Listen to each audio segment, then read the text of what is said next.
It's only the third game of the season for Florida, and it already feels like things are about to snowball for Billy Napier and this team if they don't win against LSU. You were not supposed to be 1-1. With the difficulty of your schedule, your next 3 games against Miami on the road, Texas, and then Texas A&M and College Station, make this LSU game must win. Because if you fall to 1-2, then Billy Napier could get fired by the second week of October. That USF game was supposed to be a layup on what's a gauntlet that you have to overcome this year to not just be a potential playoff team, but to even be bowl eligible. Florida at this point, if you can't beat USF, then who can you beat? We don't know what Florida is. We know how talented they are, but talent doesn't win games. Are you well coached? Do you have consistent quarterback play? I'm not trying to hate on DJ Lagway, but let's be honest. He has not looked like the quarterback that he was advertised to be coming into this season. When you tell me dynamic quarterback, I think Jaden Daniels and Lamar Jackson. Anything other than that, I don't consider dynamic. DJ Lagway looks more like Jameis Winston or Big Ben Roethlisberger than he does a Lenore Sellers or a Cam Newton. Anytime we see a big 230-plus quarterback that can run a little bit, that has a strong arm, we start throwing Cam Newton comparisons on him. I just don't see the juice with DJ Lagway. Now, he hasn't really practiced that much. Didn't really get a lot of reps in fall camp and in the spring due to injuries. He's looked rusty to start this season. Florida doesn't need DJ Lagway to be a superstar to beat LSU. But what they do need out of him is to be great in the big situations, to make a big throw on third down, to be able to avoid a sack for a big 30, 40-yard play in the middle of the second quarter.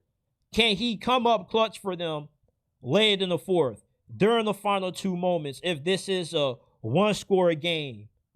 Florida has a talented enough team that they can overcome DJ Lagway maybe not being as good as what he was hyped up to be this offseason. They got great running backs, one of the best offensive lines in America. They got a phenomenal defensive line. If Caleb Banks plays in this game, it's going to be huge for Florida being able to walk out of Death Valley with the upset W. Caleb Banks is the best interior defensive tackle in America. LSU has a new-look offensive line with 4 new starters. Although they did look really good against Clemson, how are they going to look against Caleb Banks? A disruptor, somebody that's phenomenal at getting after the quarterback. He can't completely take over this game. Same thing with Tyreak Sapp. Tyreak Sapp and Caleb Banks are the 2 most important players on Florida's defense to stop in LSU's offense. If they don't get outstanding performances from these 2 players, they're not going to stop LSU. They're not going to win this game. If Florida walks away beating LSU, it's going to be mostly due in part to Caleb Banks and Tyreak Sapp not being able to be blocked by LSU's new-look offensive line. Florida offensively, as long as the ground game is consistent for them, as long as DJ Lagway can just be good enough, make the necessary throws, and upset is possible. Billy Napier is 4-9 in road games as Florida's head coach. But although his record shows that he's not good on the road, Florida has been competitive in a bunch of road games that they played in under Billy Napier. And last year, after they lost to Texas A&M, a few weeks later, they went on the road to Rocky Top and gave Tennessee a scare. And they were a few plays away from walking out of that game for upset win. If Billy Napier can make the right decisions late in this game, Florida can win this game against LSU. That's the only thing that is hurting Florida this year. It's the coaching. The coaching isn't that consistent. The play calling is really atrocious at times. But you're hoping that the talent of DJ Lagway can overcome the incompetence of Billy Napier. But I don't think that's going to be the case. And I'm going to take LSU to get the win. I don't like Brian Kelly, but Brian Kelly has proven that if you give him a good team, as talented as what LSU is this season, he'll maximize its potential.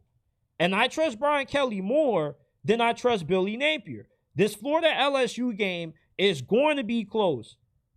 LSU isn't going to beat Florida by 10. It's going to be a one-possession game, but one-possession games are often decided by the better coached team. And in a lot of the games that Florida plays in, they often are not the better coached team. So give me LSU. 27-20 is my final score prediction for this game. I'm taking the Tigers.